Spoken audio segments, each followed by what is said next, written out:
읽도록 하겠습니다. 여호수아 4장 1절부터 9절입니다. 읽겠습니다. 그 모든 백성이 요단을 건너가기를 마침에 여호와께서 여호수아에게 말씀하여 이르시되 백성이 각 지파에 한 사람씩 그들에게 명령하여 이르기를 요단 가운데 제사장들의 발이 굳게 선 그곳에서 돌 12를 택하여 그것을 가져다가 오늘 밤 너희가 유숙할 그곳에 두게 하라 하시니라. 여호수아가 이스라엘 자손 중에서 각 지파에 한 사람씩 준비한 12사람을 불러 그들에게 이르되 요단 가운데로 들어가 너희 하나님 여호와의 궤 앞으로 가서 이스라엘 자손들의 지파 수대로 각기 돌 한 개씩 가져다가 어깨에 매라. 이것이 너희 중에 표징이 되리라. 위대의 거리를 자손이 걸어이되 이 돌들은 무슨 뜻이냐. 그들에게 이르기를 요단물이 여호와의 언약궤 앞에서 끊어졌나니 곧 언약궤가 요단을 건널 때에 요단물이 끊어졌으므로 이 돌들이 이스라엘 자손에게 영원히 기념이 되리라 하라 하니라. 이스라엘 자손들이 여호수아가 명령한 대로 행하되 여호와께서 여호수아에게 이르신 대로 이스라엘 자손들의 지파에 따라 요단 가운데서 돌들을 택하여 자기들이 유숙할 곳으로 가져다가 그에게 주었다. 여호수아가 또 요단 가운데 곧 언약궤를 맨 제사장들의 발이 선 곳에 돌 12를 세웠더니 오늘까지 거기에 있더라. 아멘. 오늘 본문 말씀으로 목사님께서 말씀 전해주시겠습니다. 할렐루야. 감사합니다. 오늘 또 본당과 또 저쪽 더 드림관에 계신 성도님들 또 유튜브로 들어오셔서 영상으로 예배드리는 우리 모든 성도들에게 말씀을 통해서 하나님의 은혜와 축복이 넘쳐나기를 예수님의 이름으로 축원합니다. 예, 오늘도 하나님의 말씀 잘 들을 마음의 준비가 되셨지요? 예, 오늘은 읽은 여호수아 4장 1절로 9절까지 있는 말씀으로 설교 제목은 기념비, 한번 다 같이 해봅시다. 시작. 기념비라고 하는 제목으로 말씀을 나누겠습니다. 먼저 이 말씀을 드리기 전에 성경 방송실에서는 여호수아 3장을 찾아주시기 바랍니다. 여호수아 3장. 이 본문의 그 기념비라고 하는 말씀을 나누기 전에 이 말씀이 기록되어진 배경을 잠깐 이 3장과 4장을 통해서 말씀을 드릴게요. 그 애굽에서 430년 만에 모세의 인도로 그 해방이 되어서 하나님의 능력으로 탈출해 나온 이스라엘 백성들이 이제 하나님 앞에 불순종하고 범죄하고 원래 그들의 목적지는 요단강을 건너서 약속하신 땅 가나안 땅에 들어가는 겁니다. 우리들도 이 세상에 살다가 하나님이 장차 약속한 영원한 땅 천국에 들어가듯이 이스라엘 백성들이 애굽의 제약 세상에서 나와서 가나안 땅에 들어가는 게 목적이에요. 먼저 영적으로 해석하면 천국에 들어가는 거거든요. 근데 그들이 이제 그 광야로 나와서 불순종하고 하나님 원망하고 자꾸 하니까 하나님께서 갈렙과 여호수아 외에 그 나머지 1세대들은 40년 동안 광야에서 다 죽게 했습니다. 그리고 약속의 땅을 못 들어가게 됐어요. 그러자 거기서 1세대 중에 나온 사람 중에 갈렙과 여호수아와 제2세대들이 이제 모세도 세상 떠났고 여호수아의 인도를 받아가지고 여호수아가 이제 지도자가 돼서 요단강을 건너 가나안 땅에 들어가는 겁니다. 그런데 가나안 땅을 들어가기 전에 이쪽 모압 평지와 가나안 땅 중간에는 강이 하나 흐르고 있는데 그 위에 강은 갈릴리 바다가 있습니다. 우리 많이 들어봤죠. 갈릴리 바다에서 물이 들어와서 거기서 흘러내려서 그 밑으로 흘러내려서 사해 바다라는 데가 또 있어요. 갈릴리 바다에서 물이 들어와서 흘러내려서 쭉 강이 흐르고 그건 이제 요단강이라고 하거든요. 그 강물이 그 밑에 사해 바다에서는 빠져나가지를 못하고 거기서 그냥 멈춰서 증발돼서 소금바다. 지금도 가면은 거기가 온통 소금바다로 돼 있대요. 이제 그 요단강을 건너가야 되는데 하나님께서 이제 여호수아의 기도와 백성들의 기도를 듣고 요단강을 건너려고 하는데 마침 그 요단강이 그 추수할 시기라 장마가 져가지고 우리가 잘 들었죠. 장마가 져서 요단강물이 막 황토물이 됐을 것 같아요. 강물이 막 넘쳐요. 넘치는데 하나님이 그걸 건너가라고 했는데 어떤 방법으로 건너가게 했느냐 하면은 뭡니까 여호수아 3장에 보면은 5절을 한번 봐봐요. 5절 여호수아 3장 5절 건너기 전에 여호수아가 또 백성에게 이르되 너희는 자신을 성결하게 하라. 여호와께서 내일 너희 가운데 기이한 일들을 행하시리라. 그 강을 건너기 전에 먼저 성결하게 깨끗하게 죄 짓지 말고 마음을 깨끗하게 해야 돼요. 우리가 하나님 앞에서 은혜 받으려면 마음을 청결하게 하고 깨끗하게 해야 될 줄 믿으시기를 바랍니다. 그리고 이제 8절을 또 한번 보여줘요. 8절. 그 요단강을 건너는 방법은 우리가 알아도 한번 성경을 보는 겁니다. 여호수아가 이제 기도했더니 하나님이 그 방법을 가르쳐 줬어요. 요단강 물이 장마가 져서 막 세게 흘러내리는데 8절을 보니까 너는 언약궤를 맨 법궤, 언약궤를 법궤라고 하잖아요. 그 언약궤를 맨 제사장들에게 명령하여 이르기를 너희가 요단 물가에 이르거든 요단에 들어서라 하라. 9절 여호수아가 이스라엘 자손에게 이르되 이리 와서 너희 하나님 여호와의 말씀을 들으라 하고 10절 또 말하되 잘 봐요. 잘 봐요. 여기 살아계신 하나님이 할렐루야 따라합시다. 하나님은 살아계십니다.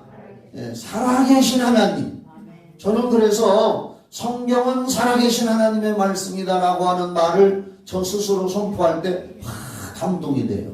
여기 보면은 살아계신 하나님이 너희 가운데서 계시사 가나안 족속과 헷 족속과 헤이 족속과 브리스 족속과 기르가스 족속과 아모리 족속과 여부스 족속을 너희 앞에서 반드시 쫓아내실 줄을 이것으로 너희가 알리라. 거기 가나안 땅에는 벌써 이렇게 7족속 우상 숭배하는 7족속들이 살고 있단 말이에요.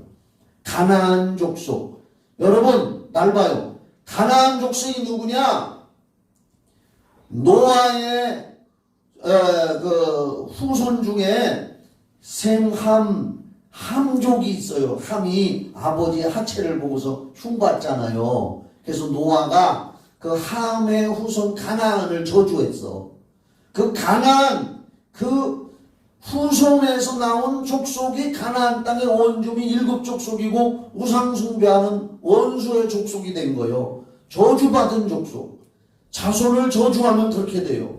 여러분들은 입술로 자손을 축복하시기 바랍니다. 7족속을 쫓아내야 되는데 방법은 어떻게 됐느냐 13절로 건너뛰어요. 온 땅의 주 여호와의 궤를 맨 제사장들의 발바닥이 요단물을 밟고 멈추면 요단물 곧 위에서부터 흘러내리던 물이 끊어지고 한 곳에 쌓여 서리라. 15절 요단이 곡식 거두는 시기에는 항상 언덕에 넘치더라. 장마가 졌다는 거예요. 언덕에 넘치더라. 예. 그 뒤에 앉으시라 그래야 그 뒤에 오늘은 뒤에 앉으시라 벌써. 궤를 맨 자들이 잘 봐요. 요단에 이르며 여기 제사장들이 궤를 맸거든요. 법궤를 맨 제사장들이 요단에 이르며 궤를 맨 제사장들의 발이 물가에 잠기자 그 위에서부터 흘러내리던 물이 그쳐서 사르단에 가까운 매우 멀리 있는 아담 성읍 변두리에 일어나 한 곳에 쌓이고 여기 봐요. 이제 하나님이 어떻게 했느냐? 여호수아에게 맨 앞에 하나님의 법궤를 제사장들이 메고 앞서서 가라고 했어요. 그래서 그 제사장들이 그냥 막 장마가 져서 황토리 물이 흘러가는 그 물에 제사장들이 법궤를 메고 발을 척 담그면 그 위에 물이 벽처럼 딱 쌓여가지고 물이 뚝 끊어지게 해주신다고, 기적을 베풀어 주신다고 했어요. 그래서 그 말씀을 믿은 거요. 우리는 말씀을 믿어야 됩니다. 만약에 아유 이거 물이 장마가 져서 세게 흐르는데 거기를 밟았는데 이거 안 끊어지면 우리는 다 떠내리가 죽는단 말이에요. 의심하면 안 되잖아요. 그래서 제사장들이 법궤를 메고 그 물을 탁 저벅저벅 밟고 들어가는 순간에 하나님의, 살아계신 하나님의 말씀대로, 할렐루야, 말씀대로 요단강 물이 딱 끊어지고, 옛날에 우리가 시골에서 흐르는 물에 고기 잡으려면 물을 막아서 다른 데로 흐르게 했잖아요. 그럼 밑에 물이 안 흘렀잖아요. 그것처럼 위에 물이 딱 끊어지게 하고서 밑에 마른 땅이 생기게 한 거예요. 순식간에. 그게 하나님의 능력입니다. 그래서 이스라엘의 그 법궤를 맨 제사장들이 요단강 강가 가운데에 딱 서 있고, 물이 끊어져서 땅이 생겼을 때에 이스라엘 백성들은 요단강을 다 건너간 거예요. 요단강을 건너갔는데, 요단강을 건너가고서 하나님이 여호수아에게 이렇게 말씀을 했어요. 여호수아야, 이 기적적인 사건을 후대에 전하거라. 그리고 그 이스라엘의 12지파 중에서 장정들을 한 사람씩 뽑아 12명을 뽑아가지고 그 요단강 법궤를 메고 제사장들이 서 있고 요단강 물이 끊어져 있는 그곳에서 돌멩이 큰 것들 하나씩을 주워서 어깨에 메고 나오라 그랬어요. 그리고 이제 돌이 12개잖아. 그리고 요단강에 건너와서 그곳에다가 돌무더기를 싸서 비석을 세워라. 그렇게 하고 또 제사장들이 서 있는 그 강 가운데에도 거기서 돌 12개를 주워가지고 거기다가도 돌무더기를 쌓아놔라. 왜 그렇게 했느냐? 4장 찾아줘요. 6절, 4장 6절.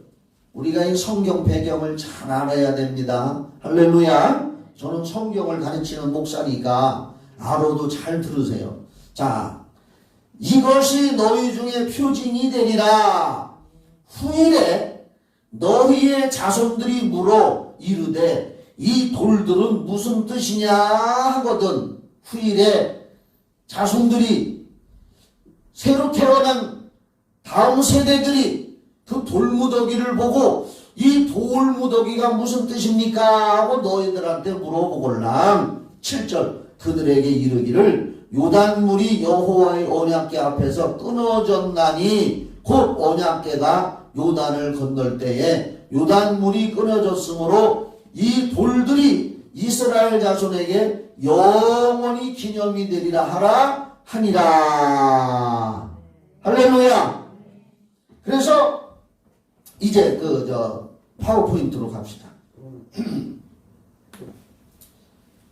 그래서 이 본문의 역사적인 배경과 사건을 여호수아 3장부터 시작되는데 요걸 제가 이 성경을 이렇게 말씀을 드린 겁니다. 그래서 여호수아는 지금 내용 중에 요단강을 건너온 후 각 지파별로 돌 12씩을 가져다가 기념비를 세우고 또 요단강 가운데에 언약궤가 세워져 있던 자리에도 돌 12로 기념비를 두었습니다. 이처럼 성경에는 많은 기념비가 있습니다.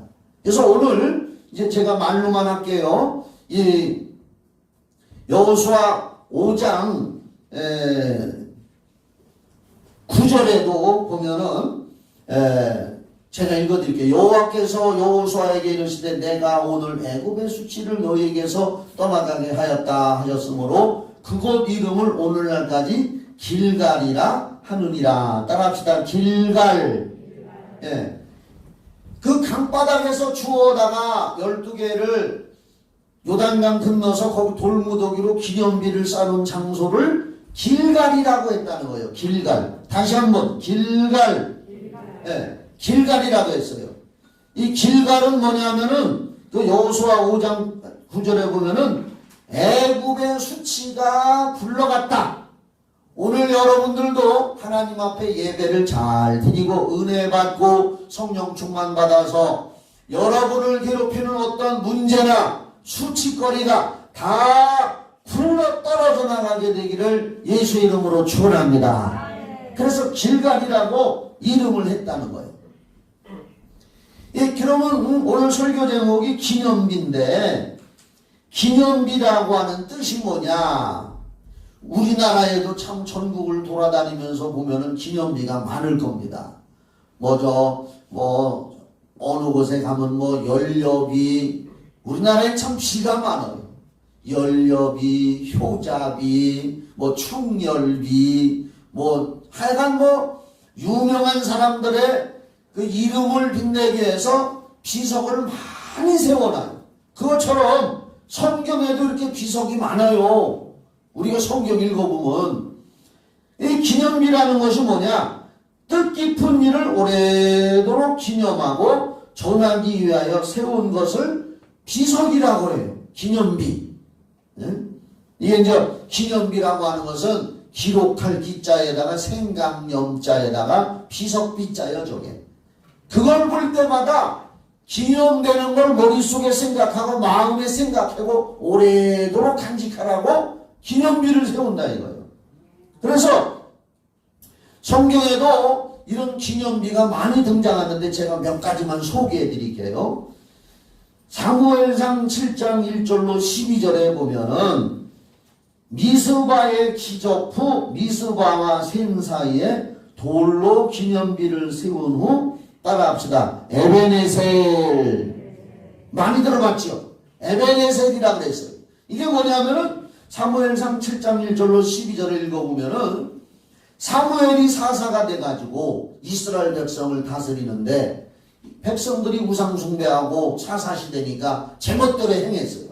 그래서 사무엘 선지자가 백성들에게 선포했어요. 너희들이 하나님을 섬기며 하나님의 은혜를 받으려면 너희들에게 있는 우상을 버리고 온전히 하나님 앞에 마음을 바쳐 금식을 해야 된다. 그러니까 다 모여서 우리 금식 성회를 열자. 그래서 미스바라고 하는 곳에 모여서 미스바 금식 대성회. 따라합시다. 미스바 금식 대성회. 거기 이제 사무엘 선지자가 아마 주강사지. 할렐루야. 미스바 금식 대성회를 열었어요. 그래서 백성들이 모여서 죄를 회개하고 우상을 버리고 하나님 앞에 간절히 기도를 하는데 이스라엘 백성들이 그 미스바라고 하는데 모였다 소리를 듣고 이웃나라 블레셋이 기회는 이때다. 우리가 가서 모여있는 이스라엘 백성들을 다 처치해버리고 그 땅을 뺏어버리자 하고 블레셋 나라 군인들이 공격을 하는 거예요. 그때. 그러자 금식성회를 하며 하나님 앞에 부르짖고 있는데 전쟁 준비도 안 하고 있는데 블레셋 나라가 공격해 왔어요. 그래서 사무엘과 백성들이 하나님 앞에 부르짖었더니 하나님께서 천재지변을 내려가지고 할렐루야 블레셋 나라가 다 물러가고 패배해서 물러가는 역사가 있었습니다. 그래서 하나님이 우리를 이렇게 도우셨다. 우리가 금식하며 회개 기도했더니 우리를 공격해 몰래 들어왔던 블레셋 나라를 천재지변을 통해서 물리쳐 주셨다 하고 거기다가 돌로 기념비를 세우고 뭐라고 했다고요? 따라합시다. 에베네셀. 에베네셀. 이 곳이 에베네셀이다. 지나가는 사람마다 후대 사람들이 이게 무슨 비석이지? 아하, 에베네셀. 에베네셀이란 뭐냐? 하나님께서 여기까지 우리를 도우셨다. 그래서 우리가 그전 찬송가는 내가 장수를 알아. 지금 찬송을 잘 모르겠어. 460장. 지금까지 지내온 것. 많은 분들이 좋아하는 찬송가. 이 에베네셀 사무엘하 7장 12절에 있는 말씀을 근거로 해서 지은 찬송가가 지금까지 지내온 거 그거요. 그래서 그 미스바와 셈 사이에다가 돌로 기념부를 세우고 사무엘이 선포하기를 이 비석의 이름은 에베네셀이다. 하나님이 여기까지 이렇게 우리를 도우셨다. 오늘 여러분들 삶 속에도 하나님이 날마다 도와주시는 여러분의 기도, 회개기도, 또 여러분의 기도를 하나님이 들으시고 여기까지 항상 도우시는 역사가 있기를 예수의 이름으로 축복합니다. 그 다음에 또 무슨 비석이 있느냐 하면은 창세기 35장 6절로 8절에 보면은 야곱이 형 에서의 낯을 피해서 저 바다나람까지 도망가서 20년간을 가장 고생을 하고 그 가운데서도 하나님이 도와주셨단 말이에요. 그래서 여러 과정을 겪고 우리가 그 성경 보면은 야복강에서 야곱이 깨져서 막 그냥 환도뼈에 금이 가도록 하나님 앞에 부르짖고 이런 과정이 많이 있잖아요. 그렇게 하고 오다가 또 자기 딸 디나가 강간당하는 사건도 당하고 왜? 엉뚱한 데로 갔거든. 하나님이 가라는 데로 안 가고 세겜 땅으로 갔거든. 베델로 가야 되는데 소원을 했었거든. 도망칠 때. 그래서 소원한 건 갚으라는 거요.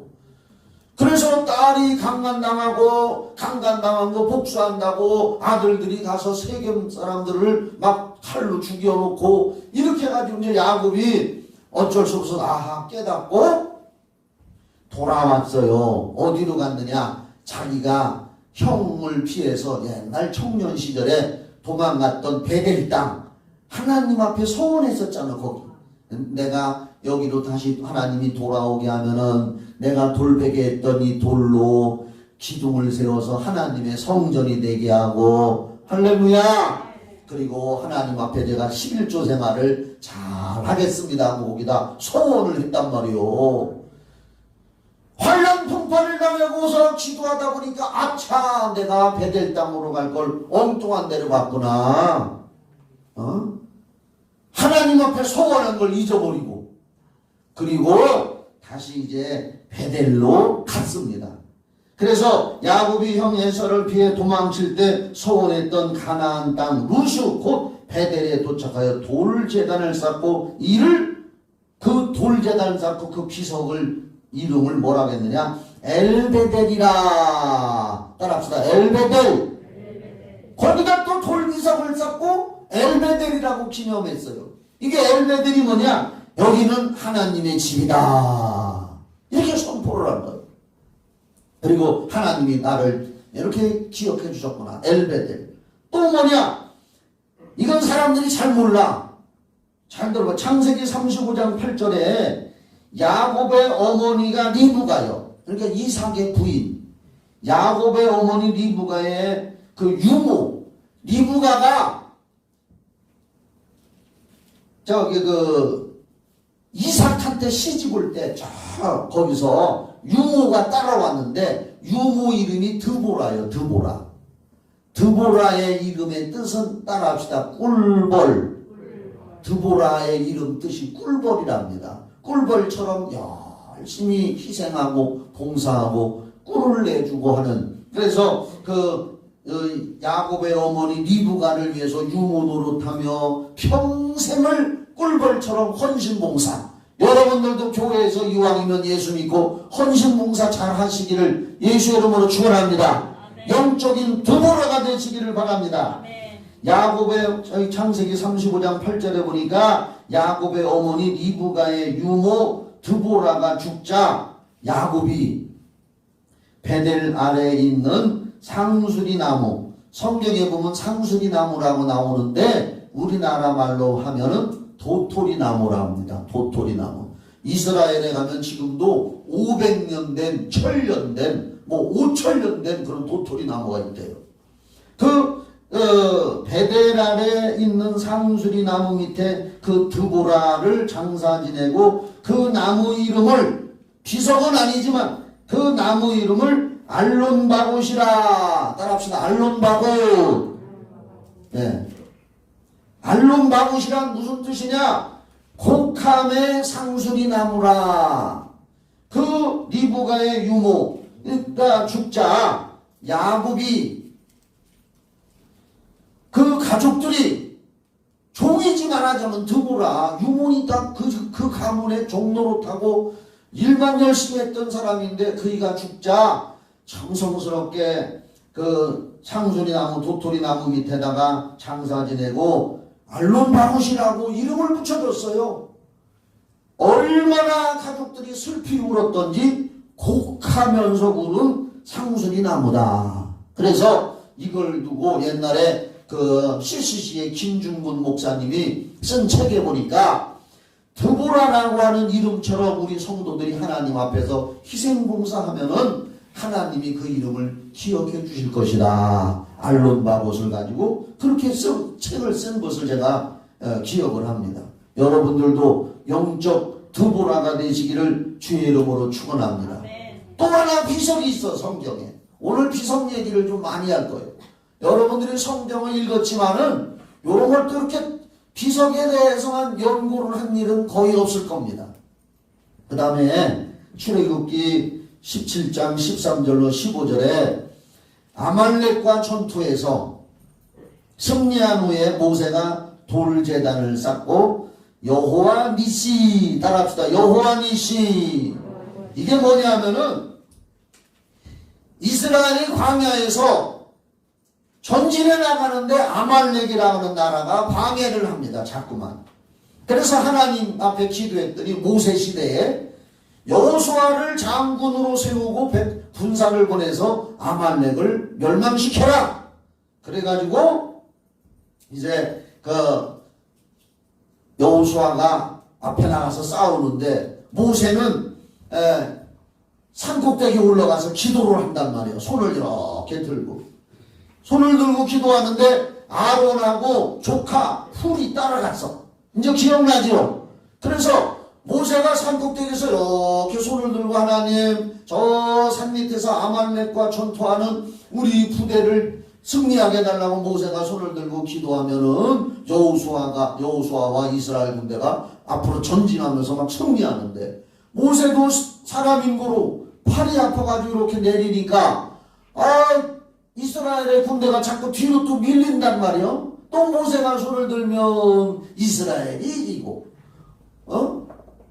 또 내리면 후퇴하고 올렸다 내렸다 올렸다 내렸다. 그래서 가만히 옆에 서 있던 아론과 훌이 눈치를 잘 채야 돼. 그래서 아론과 훌이 양쪽에다가 돌멩이를 갖다 놓고 자기들이 앉아서 한쪽에서 모세의 팔이 하루 종일 내려오지 않도록 받치고 있었어. 그러니까 주의 종 모세는 이거 내리고 싶어도 내릴까 못 내릴까? 못 내렸어. 여러분들이 주의 종을 위해서 중보기도 해달라는 거예요. 주의 종도 피곤할 수 있으니까. 그래서 하루 종일 모세가 손을 들고 있으니까 이스라엘이 이겼단 말이야. 그래서 거기서 이긴 걸 기념하기 위해서 돌제단을 쌓고 그 돌제단 비석의 기념비 이름을 여호와 니시 따라합시다. 여호와 니시. 여호와 니시는 여호와는 승리의 깃발이 되신다. 승리의 깃발이 되신다. 그런 뜻이. 오늘 여러분의 심령 속에 하나님의 말씀과 성령의 능력으로 가는 데마다 하는 일마다 여호와 니시를 외치시기를 주의 이름으로 축원합니다.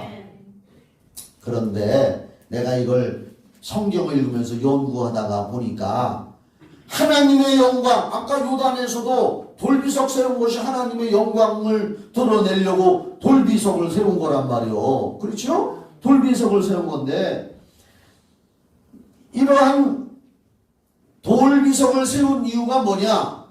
돌비석을 세운 이유는 하나님이 살아계셔서 역사하시고 기적을 베풀어 주셔서 그분의 이름을 영원히 전하고 기념하기 위해서 여호와 니시다, 에베네셀이다, 또 뭐 요단의 돌비석도 세우고 길갈에 세우고 이렇게 해서 후손들이 물어보면은 하나님이 이렇게 살아 역사하셔서 지금도 살아계시니까 절대로 믿음을 잃지 말고 그분을 믿으라는 뜻으로서 이런 그런 기념비를 세웠단 말이에요. 할렐루야.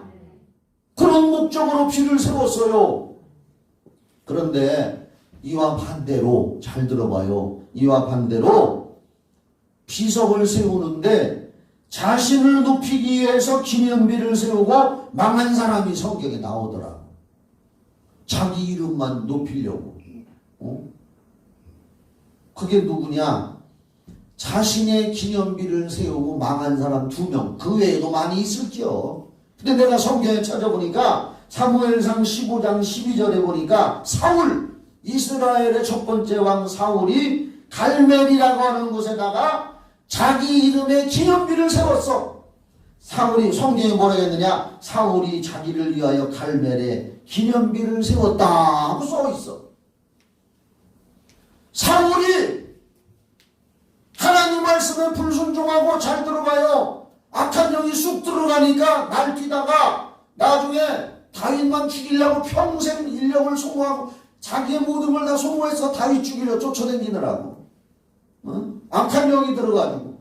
그러다가 또 자기 이름을 높이려고 비석을 세웠어. 하나님을 높여야 할 인생이 하나님이 초대 왕으로 세워졌단 말이야. 사울을, 사무엘 선지자를 통해서. 아멘이죠. 근데 지 이름 높이려고 갈멜에다가 기념비를 세웠는데 이게 교만은 마귀의 속성이요. 결국 어떻게 됐어요? 전쟁터에 나가서 패배하고 자기가 이방인에게 죽는 건 수치스러운 노릇이다 하니까 자기 칼을 빼가지고 바위에다가 대고서 엎어져가지고 자살로서 인생을 끝내고 말았어요. 사울왕이. 그 다음에 사무엘상 18장 18절에 보니까 압살롬이라는 사람이 있었어. 압살롬. 이게 누구냐? 다윗 왕의 아들이요. 압살롬이 얼마나 잘생겼는지 성경에는 잘생겼다고 나와요. 머리에 숱이 얼마나 많은지, 머리가 얼마나 아름다운지, 남자 머리가 그냥 기름이 번질번질하고 그러고, 뭐 기름 많이 흐르면 3% 감기 힘들겠지. 하여튼 간에 옛날에는 잠깐 뭐 그렇게 성경에 그렇게 묘사가 돼 있어. 아름다운 머리로. 근데 이 압살롬이 무슨 짓을 했느냐? 아버지를 배신해서 반란을 일으켜서 지 아버지 다윗 왕을 왕자에서 쫓아내고 지가 왕 되려고 반란을 일으켰었어요. 나쁜 놈이지. 예? 다윗 아버지를. 그래서 압살롬의 군대와 다윗의 군대가 전쟁이 벌어졌는데 다윗이 도망을 가서 군대를 거느리고, 근데 나중에 이제 옆에 있는 그 여러 가지 책사들이 모략을 짜가지고서 다윗의 군대가 결국은 이기게 돼요. 그래서 이 압살롬의 군대가 패배해서 도망을 치는데 이 압살롬이 나귀를 타고 도망갔어. 나귀를 타고 산속으로 도망을 가는데 머리카락이 너무 좋아가지고 너무 좋은 게 화가 됐어. 그러니까 여러분들 잘났다고 뽐내지 마세요. 머리카락이 나무 숲풀에 덜렁 걸렸어. 그러니까 나귀가 쏙 빠져나갔어. 그러니까 이 압살롬이 그 머리카락이 나무에 달려가지고 허우적거리고 다롱다롱 매달려 있으니까 다윗 왕의 장수 요압 장수가 와서 창으로 심장을 확 찔러서 압살롬을 죽여버렸습니다. 그래서 그 전쟁에서 이겼어요. 그런데도 다윗은 전쟁에서 이기고 다시 왕궁에 돌아온 다음에 내 아들 압살롬아, 내 아들 압살롬아 하면서 슬피 울었습니다. 압살롬이 사무엘상 18장 18절에 보니까 압살롬이 살았을 때 자기를 위하여 압살롬의 기념비라는 비석을 세웠습니다. 사울왕이나 압살롬은 하나님을 높이지 않고 자기 이름을 높이고 쓸데없는 전쟁을 일으키고 악령에 사로잡혀서 다윗 같은 하나님의 종을 쫓아다니고 엉뚱한 짓 하고 자기 이름 높이고 비석 세웠다가 멸망하고 말았습니다. 이렇게 자기를 위해 기념비를 세운 자들의 인생 결말의 비참함을 성경에는 기록하고 있습니다. 오늘 이런 것도 알아두시기를 예수 이름으로 축원합니다. 그러면 우리 오늘 이 기념비라는 설교를 통해서 우리 인생의 창조 목적과 삶의 목적이 무엇일까? 이걸 다시 한번 깨달아야 된다 이거예요. 이사야 42장 8절 말씀. 다 같이 읽어봐요. 시작. 나는 여호와이니 이는 내 이름이라. 나는 내 영광을 다른 자에게 내 찬송을 우상에게 주지 아니하리라. 이사야 42장 8절에 나는 여호와니 이는 내 이름이라. 하나님의 영광스러운 이름이라. 나는 내 영광을 다른 자에게 주지 아니하고 뺏기지 않는다. 오직 하나님은 영광만 받으시고 내 찬송을 우상에게 주지 아니하리라. 이사야 42장 8절에 또 우리가 잘 아는 말씀 제가 설교하면서 여러 번 말씀드렸습니다. 이사야 43장 7절 다 같이 시작. 내 이름으로 불려주는 모든 자 곧 내가 내 영광을 위하여 창조한 자를 오게 하라. 그를 내가 지었고 그를 내가 만들었느니라. 이사야 43장 7절에 하나님이 우리 인생을 창조한 목적이 뭐냐? 바로 내 영광을 위하여 창조한 자로 했습니다. 하나님이 우리를 만드는 것은 하나님의 영광, 그분의 이름, 나를 구원해 주신 그분의 이름을 영광 돌리고 그분을 높이게 하려고 우리를 만들었다고 했습니다.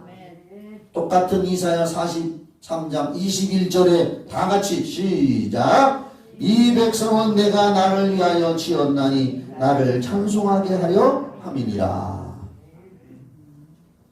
오늘 여기 계신 여러분이나 저나 마찬가지요. 성경은 구약이건 신약이건 지금 읽는 사람의 주신 하나님의 말씀인 줄 믿으시기 바랍니다.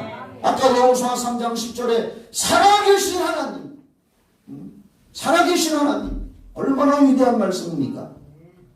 이사야 43장 21절에 이 백성은 내가 나를 위하여 지었나니 나를 찬송하게 하려 함이니라. 오늘 여러분을 만드신 하나님의 목적이 뭐라고요? 하나님의 이름을 찬송하고, 찬송이라는 것은 길이 높여드린다는 뜻이에요. 고린도전서 10장 31절 우리가 기도할 때 많이 사용하는 말씀이에요. 오늘 이걸 기억하시기 바랍니다. 다 같이 시작. 그런즉 너희가 먹든지 마시든지 무엇을 하든지 다 하나님의 영광을 위하여 하라. 우리는 먹든지 마시든지 무엇을 하든지 우리는 세상에서 먹고 살아야 돼요. 그렇죠? 먹고 살기 위해서 돈도 벌어야 되고 또 무엇을 하든지 무슨 공부도 해야 되고 일도 해야 되고 무엇을 하든지 다 하나님의 영광을 위해서. 그러니까 지금 공부하는 학생들은 내가 공부를 열심히 해서 하나님을 높여드리는데 내 지식을 사용하리라. 또 만약에 공부를 열심히 해서 어떤 사람이 의사가 됐다고 합시다. 많은 사람의 육신의 병을 고쳐주는 의사가, 그런 사람들 많아요. 환자를 대할 때 먼저 간절히 기도하고 하는 사람이 있대요. 자기가 다른 사람을 고쳐주고 수술도 하지만 최종적으로 하시는 분은 하나님이시다. 그래서 하나님 앞에 기도하고, 정치가로 이름 날리는 사람 중에는 어떤 사람들은 그 정치 자리에 있으면서 백성들을 다스리기도 하지만은 하나님 앞에 간절히 기도하면서 하나님의 이름을 드러내는 사람들도 있습니다. 먹든지 마시든지 무엇을 하든지 하나님의 영광을 위해서 하라. 할렐루야. 농부들이 열심히 농사를 짓고 이제 가을 거지가 조금 있으면 시작돼요. 들판에 나가보면은 벼농사가 노랗게 잘 됐습니다. 참 감사해요. 한국은 해마다 풍년이 해마다. 올해는 특히 태풍도 별로 안 왔어. 얼마나 감사한지. 농부들도 농사를 지으면서 하나님의 영광을 위해서, 모든 우리 예수 믿는 사람들은 하나님을 높여드리기 위해서 살아야 될 줄 믿으시면 아멘.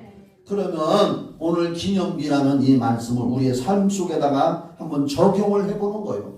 적용이라는 게 뭐요? 말씀 듣고 그냥 머릿속에다 담고 마음속에다만 담는 것이 아니라 실제로 삶 속에다가 그걸 이용을 하는 거예요. 적용을 하는 거예요. 적용이란 뭐냐? 우리의 신비, 지금까지 성경에 하나님의 역사하신 돌비석, 기념비에 대해서 말씀을 나눴는데 우리의 신비, 이게 신비라는 거냐? 마음의 비석. 할렐루야. 마음의 비석 내가 꾸며낸 말 아닙니다. 고린도후서 3장 3절에 보면은 지금은 안 나와. 지금은 마음이라고 나와.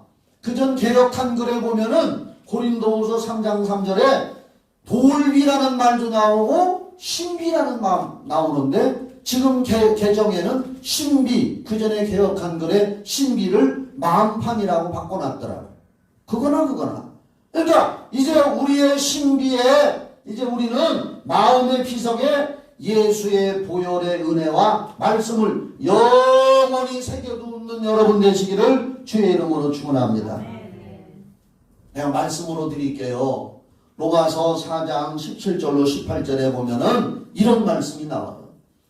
아브라함이 하나님을 믿었는데 어떤 하나님을 믿었느냐? 하나님은 로마서 4장 17절로 18절에 이렇게 나와. 아브라함이 하나님을 믿었는데 아브라함은 어떤 하나님을 믿었느냐? 죽은 자도 살리시고 없는 것도 있게 하시는 이러한 하나님을 믿었더니 하나님이 그대로 해주시더라. 이 말은 뭐냐? 우리가 성경을 대할 때, 성경을 듣고 성경을 읽을 때에 그 성경 말씀을 살아계신 하나님의 말씀으로 들어서 그 말씀을 믿는 깊이와 넓이와 높이에 따라서 하나님은 우리에게 그렇게 역사해 주시는 줄 믿으시기를 바랍니다. 그래서 우리는 항상 우리 마음의 신비에다가 이 말씀을 기억해야 돼요. 제가 몇 가지만 적었습니다. 에베소서 2장 8절. 제가요 주일 낮에 설교하면서 에베소서 2장 1절로 10절 말씀을 여러 번 인용을 합니다. 믿음으로 구원받았다는 거. 에베소서 2장 8절 다 같이 읽어봐요. 시작. 너희는 그 은혜에 의하여 믿음으로 말미암아 구원을 받았으니 이것은 너희에게서 난 것이 아니요 하나님의 선물이라. 오늘 우리가 예수 믿고 구원받아 죽은 다음에도 천국 가는 영혼의 구원은 우리가 잘나고 우리의 행위로 된 것이 아니라 하나님이 예수 그리스도의 보혈의 피를 주시고 그것을 우리에게 은혜로 주셔서 누구든지 예수 믿는 자마다 믿음으로 구원을 받게 하셨다는 거예요. 할렐루야. 이걸 여러분의 마음의 비석에다가 영원히 새겨놓으시고 고백하시기를 주의 이름으로 축원합니다. 또 요한복음 15장 16절 몇 가지만 제가 말씀드리는 겁니다. 요한복음 15장 16절도 성경을 읽다 보니까 너무나 은혜로운 말씀이에요. 뭐냐? 너희가 예수님이 말씀했어요. 너희가 여러분들이 예수님을 택해서 믿었다고 생각하십니까? 아니요. 여기 성경에 보면은 너희가 나를 택한 것이 아니요 내가 너희를 택하여 세웠나니 이는 너희로 가서 열매를 맺게 하고 또 너희 열매가 항상 있게 하여 내 이름으로 아버지께 무엇을 구하든지 다 받게 하려 함이라.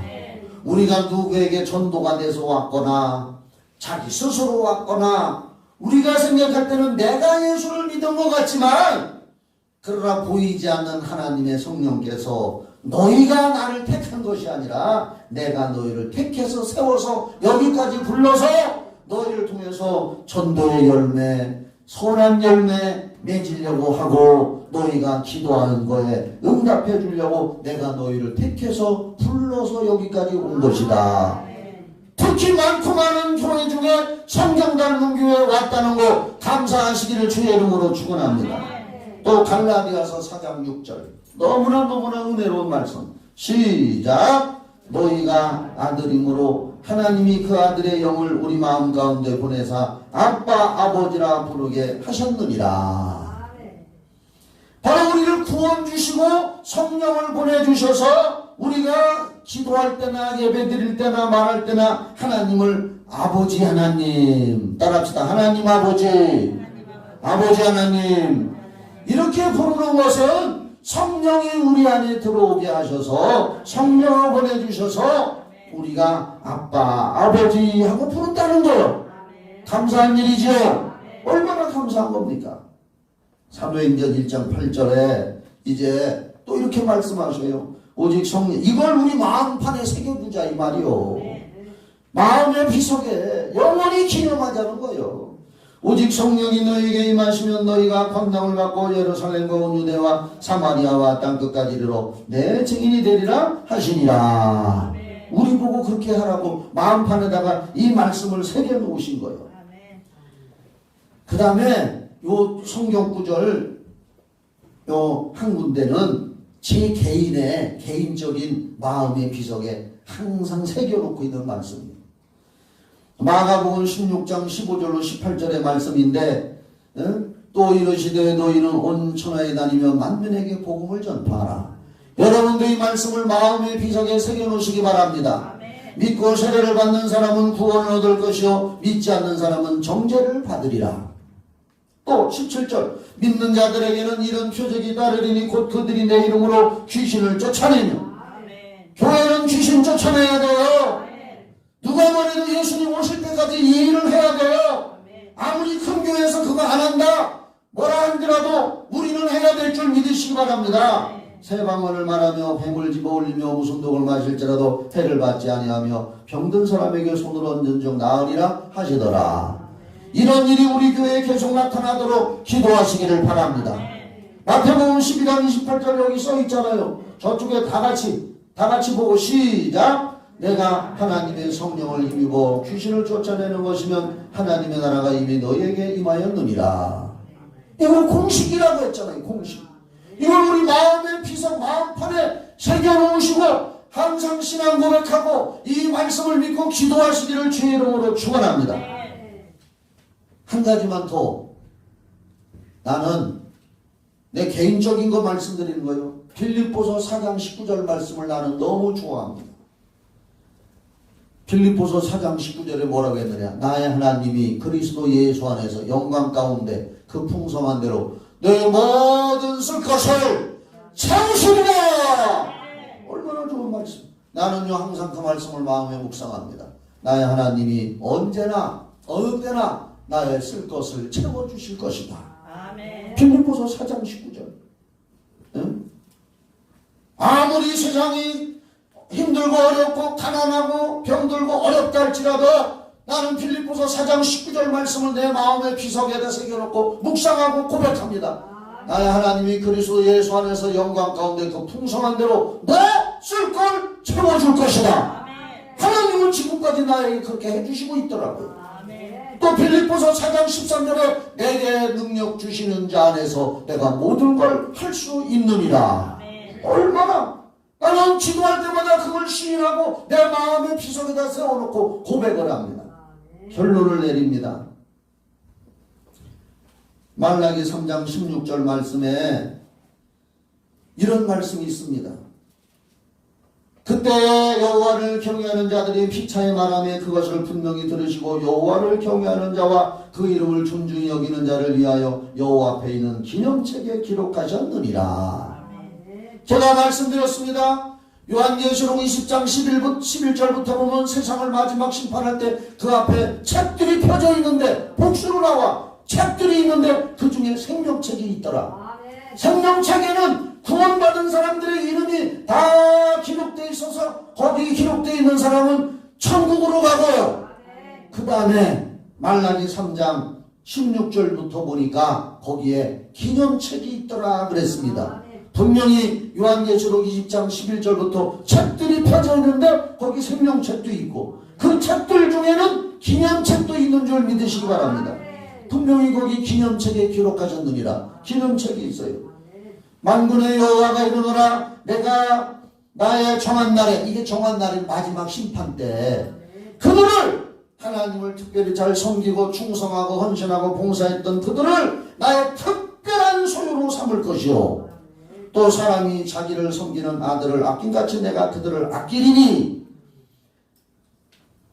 그때 너희가 돌아와서 의인과 악인을 분별하고 하나님을 섬기는 자와 섬기지 아니하는 자를 분별하리라.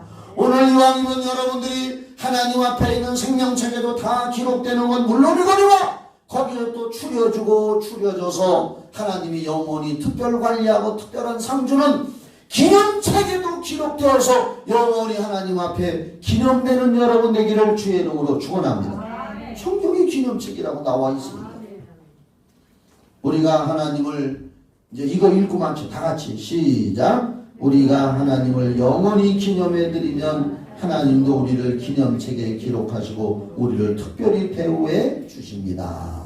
이제 여러분 이 기념비라는 설교를 통해서 우리 마음판에 하나님의 은혜를 새겨두고 하나님의 역사를 채워둬서 가는 데마다 돌기성을 세우는 것이 아니라 여러분 자신이 하나님을 증거하고 예수를 증거하고 예수의 살아계심을 다음 세대나 우리 이웃에게 보여줄 수 있고 증거할 수 있는 영적 기념비가 다 되시기를 예수의 이름으로 축원합니다.